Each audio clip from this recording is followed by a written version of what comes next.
Jangan sampai kecolongan lagi ada ordal ini di Kementerian Koperasi. Mungkin bisa berkomunikasi untuk berkoordinasi dengan PPATK. Apakah ada juga dari ASN di Kementerian Koperasi? Barangkali ada yang terlibat juga. Pak Menteri kalau mau, ya itu nggak bisa diwakilkan. Itu permintaan arus bawah itu. Iya, harus bawah. Pak Wamen ya dengerin. Bu Rike, ya silakan. Saya sebenarnya pengennya ada Pak Menteri, Bu, tapi nggak apa-apa. Atau saya temenin ke belakang? Apa? Assalamualaikum warahmatullahi wabarakatuh. Salam sejahtera untuk kita semua, Om Swastiastu, Namo Buddhaya, salam kebajikan, rahayu. Yang kami hormati pimpinan dan anggota Komisi 6 DPR RI, yang kami hormati dari Kementerian Koperasi, Menteri Koperasi, Wakil Menteri Koperasi dan seluruh jajarannya. Maaf kalau tadi saya agak memaksa untuk minta disebutkan siapa yang hadir terutama di meja depan, karena ini adalah rapat resmi dan kita disaksikan oleh seluruh Indonesia begitu. Dan yang kedua, karena saya selalu mencatat Pak Wamen, mencatat siapa saja dari kementerian yang hadir, manakala nanti ada hal-hal hil-hil yang mustahil, saya punya catatannya begitu. Anda bicara apa, tanggal berapa, jam berapa. Nah, saya apresiasi dengan presentasi dari Menteri Koperasi tadi dan sangat mengapresiasi karena dari mitra sebelumnya saya kira ini adalah pemaparan yang memaparkan tentang dasar hukum. Sehingga mungkin tapi nanti kalau boleh pemaparannya dimulai dengan dasar hukum, Bapak. Dan saya mendukung pemisahan Kementerian Koperasi dari UMKM. Pertama karena ini akan mengubah perspektif kita tentang koperasi yang seolah-olah skala bisnisnya hanya bersifat UMKM begitu. Padahal kalau kita lihat di negara-negara lain, misalnya contohnya adalah koperasi yang kemudian mendirikan salah satu bank yang diperhitungkan di dunia, Rabobank misalnya. Lalu kemudian ada Koperasi Fair Price milik National Trade Union Congress atau Federasi Serikat Buruh Singapura. Dan ini tentu saja menjadi, saya sangat mendukung dan saya sangat gembira. Akhirnya ada keputusan politik dari pemimpin nasional untuk memisahkan koperasi dari UMKM. Itu yang pertama. Yang kedua, sehingga dasar hukum menjadi pertimbangan yang menurut saya penting. Karena kalau kita lihat tidak mungkin kementerian lembaga berjalan tanpa dasar dan payung hukum yang kuat. Dan kalau kita lihat ini sudah dipaparkan di halaman 9, mudah-mudahan nanti di pertemuan berikutnya dasar hukum ini ada di bagian depan. Saat ini dasar hukumnya adalah Peraturan Pemerintah Nomor 7 Tahun 2021 tentang kemudahan perlindungan dan pemberdayaan koperasi, masih dengan UMKM begitu. Yang ini, yang PP-nya masih dengan UMKM.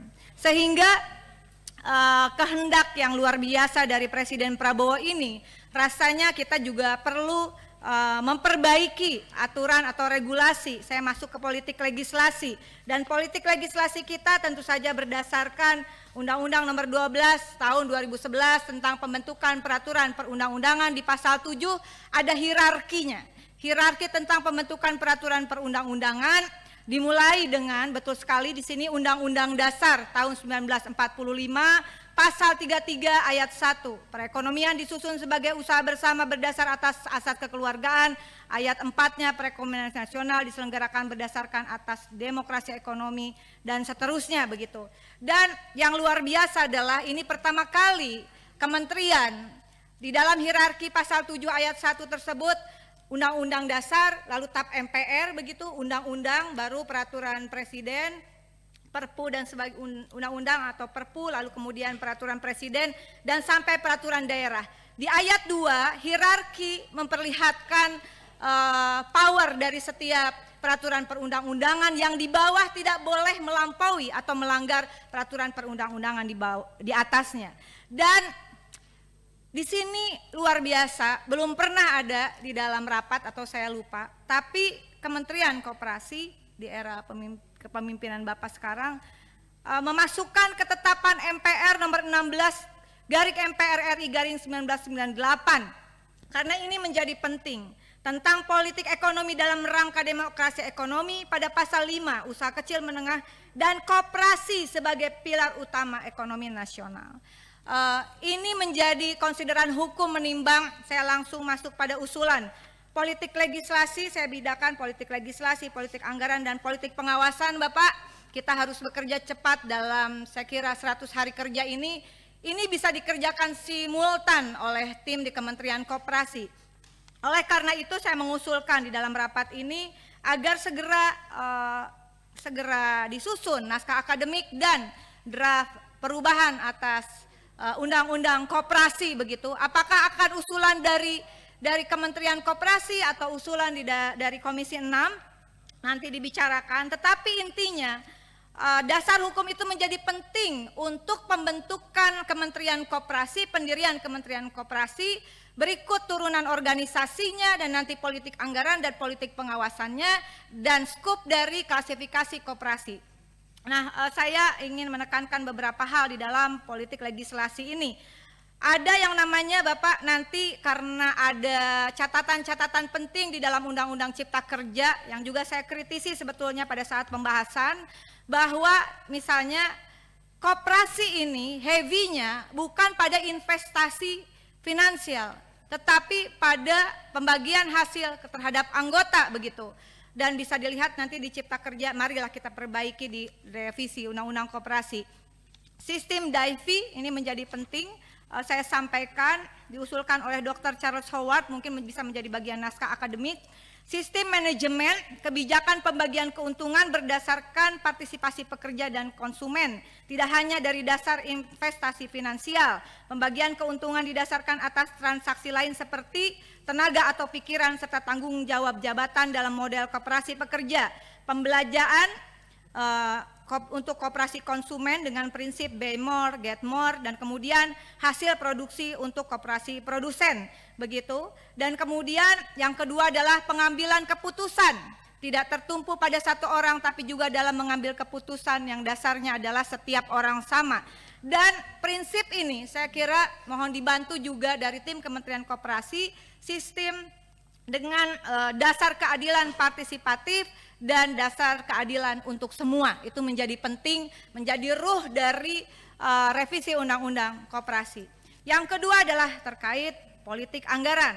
Politik anggaran, usulan tambahan anggaran 2025 untuk program 1,7 triliun sekian, untuk kesekjenan 440 miliar sekian, total usulan anggaran adalah 2, sekian triliun begitu. Saya tidak akan memperdalam ini karena ini juga belum masanya untuk pembahasan begitu. Dan saya sepakat dengan Ibu Ketua tentu saja kita hanya menerima Ibu ya. Tapi kita juga belum bisa mengambil keputusan. Dan politik legislasi itu menurut saya juga di sini ada pimpinan yang merupakan pimpinan Dekopin. Kita harus bergegas Bapak karena dari revisi Undang-Undang Koperasi itu maka akan terlihat postur yang kokoh atau tidak terhadap politik anggaran kepada Kementerian Koperasi. Tidak bisa hanya statement politik. Statement politik itu harus berubah menjadi keputusan politik, norma yuridis berkekuatan hukum tetap, dan karena itu saya setidaknya mudah-mudahan mendapatkan dukungan. Ini kita perjuangkan untuk menjadi program legislasi nasional prioritas setidaknya di 2025. Yang kedua adalah tentang politik pengawasan. Politik pengawasan saya ambil ilustrasi 7 September 2024 ini ada terlilit uang pinjol dan judol, pria asal Bandung curi ratusan ATM nasabah koperasi. Yang kedua 10 Juli 2024 gelapkan uang koperasi untuk judol, remaja asal Banjarnegara bikin sandiwara jadi korban judol. 25 Oktober 2024 PPATK blokir 13.000 rekening dengan total uang di sana sekitar 280 triliun. Dan kemudian tadi sudah disampaikan ada apa tadi namanya tuh? Rentenir ya, rentenir. Tapi saya dalam politik pengawasan ini saya ingin fokus pada pinjaman online ilegal berkedok koperasi. Ya dengan modus mudah, pinjamannya mudah, cepat, biaya besar, bunga tinggi, jangka waktu pinjaman pendek. Fintech lending ilegal ini menggunakan aplikasi website seolah legalitas koperasinya di-approve oleh Kementerian Koperasi UMKM. Nah, Bapak, dari temuan PPATK ini, dan tentu saja jangan sampai kami mendukung agar jangan sampai kecolongan lagi ada ordal ini di Kementerian Koperasi. Mungkin bisa berkomunikasi untuk berkoordinasi dengan PPATK. Apakah ada juga dari ASN di Kementerian Koperasi? Barangkali ada yang terlibat juga. Atau segeralah mungkin membentuk tim mengenai fintech ilegal atau pinjol berkedok koperasi ini. Apakah ada keterlibatan ordal di dalam mengapprove, ya, dan seolah-olah dia sudah dapat izin pinjol ini. Yang kemudian juga penting adalah ini pinjol itu servernya 22% di Indonesia begitu, sisanya di luar negeri. Dan saya terinspirasi dengan apa yang disampaikan Pak Menteri pada tanggal 22 Agustus 2023, waktu itu masih di Kominfo, bahwa judi online dan pinjol ilegal dianggap kakak adik, ujungnya kriminalitas. Daya rusak sosialnya tidak lagi bisa didiamkan. Sepakat Pak, sikat mafia pinjol dan judol. Ada kurang lebih masyarakat kita terlibat pinjol 138 triliun Bapak. Nah, penting kiranya untuk saya kira antara pinjol ilegal berkedok koperasi, lalu kemudian ada judi online di dalamnya, lalu nanti ada kaitannya dengan tindak pidana pencucian uang, lalu ada kaitannya dengan tindak perdagangan manusia, TPPO begitu. Mohon di awal kita tidak usah berbasa-basi kayaknya, karena Pak Menteri ini lagi jadi sorotan. Ya, dengan adanya ordal di kementerian yang lama, dan saya berharap langkah cepat salah satunya adalah screening Pak di kementerian Bapak, termasuk yang terlibat pinjol or judol, karena di BUMN saja contohnya Indofarma itu terlibat pinjol, pakai uang perusahaan bayarnya. Kemudian judol, apakah ada yang terlibat di dalam judol atau kemudian dia terlibat sebagai ordal di dalam skema sindikat pinjol berkedok koperasi. Penting Pak, kasih gebrakan Pak, dan ini saya kira program 100 hari kerja, kalau memang ada yang terlibat langsung pecat Pak, langsung beri sanksi, dan usulkan, saya sudah mengusulkan secara terbuka sanksinya kepada ASN yang terlibat ke dalam judol adalah Undang-Undang ITE, Undang-Undang KUHP, dan Undang-Undang tentang penyelenggaraan negara yang bebas dan bersih dari korupsi, kolusi, dan nepotisme. Demikian pimpinan, mudah-mudahan memang agak panjang, tapi saya datang pertama karena dikasih terakhir. Mudah-mudahan sebagai penutup, terima kasih Ibu Ketua yang selalu memberi kesempatan. Wallahul muwaffiq ila aqwamit thoriq. Wassalamualaikum warahmatullahi wabarakatuh. Waalaikumsalam. PKB ya. Pak Inengah. Download Tribun X sekarang, menghadirkan lokal menjadi Indonesia.